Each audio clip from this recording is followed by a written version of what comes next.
Hello students, welcome to my YouTube channel Success Classes. Myself Rustam an English trainer. आज की इस video में हम बात करेंगे क्लास 10 के इंग्लिश ग्रामर के बारे में और आज का हमारा टॉपिक होगा द सेंटेंस।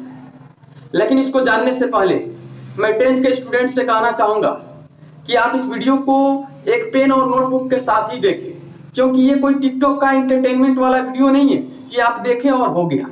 ये वीडियो है आपका सिलेबस का, ये वीडियो है आपका स्टडीज का, और अपने स्टडी के साथ कंप्रोमाइज करना अच्छी बात नहीं होती है। इसलिए आप पेन और एक नोटबुक के साथ इस वीडियो को देखें और जो भी यहाँ पे आपको पढ़ाया जा रहा है उसे अपने नोटबुक पे नोट करें। और इस चैनल पर क्लास 10th का सीरीज चल रहा है जिसमें आपको मैथ, साइंस और इंग्लिश का सिलेबस पढ़ाया जा रहा है। इसलिए आप इस चैनल को सब्सक्राइब कर लीजिए और बेल आइकन को भी दबा लीजिए ताकि आपको नोटिफिकेशन मिलता रहे। अब आइए बात करते हैं सेंटेंस की। What is sentence? सेंटेंस है क्या? सेंटेंस किसे कहते हैं? तो a word or a group of words which make complete sense is called sentence। यानी शब्द या शब्दों का ऐसा समूह जिसे पूर्ण भाव व्यक्त होता हो उसे हम लोग सेंटेंस कहते हैं। शब्द या शब्दों का ऐसा समूह जिससे पूर्ण भाव व्यक्त होता हो उसे सेंटेंस कहते हैं। एग्जाम्पल के लिए आप देख सकते हैं go, read, I am a teacher, what is your name, where are you going. ये सेंटेंस का एग्जाम्पल है। और हाँ, सेंटेंस को लिखने का एक कंडीशन भी होता है, आपको उस कंडीशन को फॉलो करना पड़ेगा, नहीं तो आपका सेंटेंस रॉन्ग हो सकता है। कंडीशन क्या है कि सेंटेंस का शुरुआत हमेशा कैपिटल लेटर से ही होना चाहिए और सेंटेंस के अंत में पंक्चुएशन मार्क्स जरूर होना चाहिए। अगर आप सेंटेंस की शुरुआत कैपिटल लेटर से नहीं करते हैं तो आपका सेंटेंस रॉन्ग हो सकता है। इसलिए आप सेंटेंस की शुरुआत कैपिटल लेटर से ही करें और आप लास्ट में पंक्चुएशन मार्क्स जरूर लगाएं। अब हम बात करते हैं टाइप्स ऑफ सेंटेंस की, यानी सेंटेंस के प्रकार कितने होते हैं, सेंटेंस कितने प्रकार के होते हैं। तो आइए देखते हैं types of sentence. Types of sentence, there are 5 types of sentence, but according to modern grammar there are only 4 types of sentence: assertive sentence, interrogative sentence, imperative sentence, optative sentence and exclamatory sentence। अब बात करते हैं assertive sentence की। assertive sentence का हिंदी होता है कथनात्मक वाक्य, और ऐसे वाक्यों में कुछ बताया जाता है या किसी बात का वर्णन किया जाता है, चाहे वह बात कोई तथ्य हो सकता है या कोई सोच हो सकता है। एग्जाम्पल में हम देख सकते हैं I am a teacher, you are a student, he does not go to school, I teach you. अब बात करते हैं इसके लास्ट में कौन से पंक्चुएशन मार्क्स का यूज किया जाता है। तो इसके लास्ट में हमेशा फुल स्टॉप का प्रयोग किया जाता है और यह सेंटेंस अफर्मेटिव भी हो सकता है और निगेटिव भी हो सकता है। जैसे you are a doctor, you are not a doctor. अब बात करते हैं एसर्टिव सेंटेंस को पहचानने की। एसर्टिव सेंटेंस को कैसे पहचानेंगे, तो इसको पहचानना बहुत आसान होता है। इसका शुरुआत सब्जेक्ट से होता है और इसके लास्ट में हमेशा फुल स्टॉप होता है। जब किसी सेंटेंस की शुरुआत सब्जेक्ट से हुआ हो और उसके लास्ट में फुल स्टॉप दिया हो तो आप समझ जाइएगा कि वह एसर्टिव सेंटेंस की बात हो रही है। अब हम बात करेंगे इंट्रोगेटिव सेंटेंस की। इंट्रोगेटिव सेंटेंस का हिंदी होता है प्रश्नवाचक वाक्य। ऐसे वाक्यों में हमेशा प्रश्न पूछा जाता है।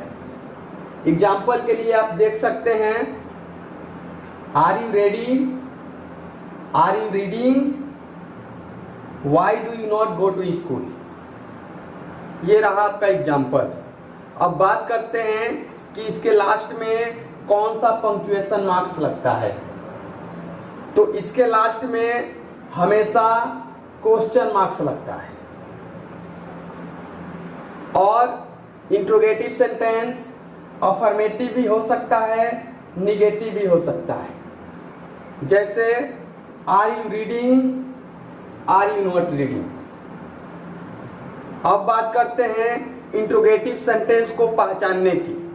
तो इंट्रोगेटिव सेंटेंस को पहचानना बहुत ही आसान होता है, क्योंकि इंट्रोगेटिव सेंटेंस के लास्ट में हमेशा क्वेश्चन मार्क्स लगा होता है, और जिस सेंटेंस में आप क्वेश्चन मार्क्स देखेंगे तो आप समझ जाइएगा कि वह सेंटेंस इंट्रोगेटिव सेंटेंस है। तो ये आपका इंट्रोगेटिव सेंटेंस था। अब हम बात करेंगे इंपेरेटिव सेंटेंस की। तो आइए देखते हैं इंपेरेटिव सेंटेंस। इंपेरेटिव सेंटेंस का हिंदी होता है आज्ञासूचक वाक्य। ऐसे वाक्यों से आज्ञा, आदेश या प्रार्थना का बोध होता है। एग्जाम्पल के लिए हम देख सकते हैं come here, sit down, let me go. ये हो गया आपका एग्जाम्पल। अब बात करते हैं कि इंपेरेटिव सेंटेंस के लास्ट में कौन सा पंक्चुएशन मार्क्स लगता है। तो इंपेरेटिव सेंटेंस के लास्ट में हमेशा फुल स्टॉप लगता है। और इंपेरेटिव सेंटेंस अफर्मेटिव भी हो सकता है, निगेटिव भी हो सकता है। जैसे go there, don't go there. अब बात करते हैं इंपेरेटिव सेंटेंस को पहचानने की।